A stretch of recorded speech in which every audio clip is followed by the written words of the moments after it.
Jetpur Somnath highway મુદ્દે MLA Vimal ચુડાસમાએ સવાલો ઉઠાવ્યા છે।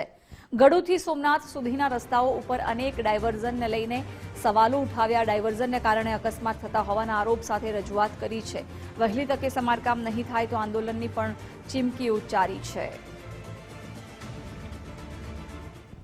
ઘણા સમયથી નેશનલ હાઈવેનું કામ ચાલી રહ્યું છે અને નેશનલ હાઈવેનો રોડ છે એ રોડ સારી ગુણવત્તાવાળો હતો, છતાં પણ રોડ ખોદી અને 1-1 કિલોમીટર સુધી ડાયવર્ઝન મૂકી દેવામાં આવ્યા છે। આ રોડ હંમેશા એનો રિપેર કરવો હોય તો નીતિ નિયમ મુજબ કે ડામરનું કે પેચિંગનું કામ એ વરસાદની 1 મહિના કે 2 મહિના પહેલાં કરવામાં આવે અથવા વરસાદની સિઝન પછી 1 કે 2 મહિના પછી કરવામાં આવે, કારણ કે વરસાદની સિઝનમાં જ્યારે ચાલુ વરસાદ હોય ત્યારે ડામર કે એનું પેચિંગ ક્યારે રહેતું નથી। એટલે હાલમાં વરસાદની સિઝનમાં ત્યાં ખોદી 1-1 કિલોમીટર ડાયવર્ઝન મૂકી અને ત્યાં ખોદી અને ત્યાં એમાં વરસાદની સિઝનમાં પેચિંગનું કામ કરવામાં આવે છે।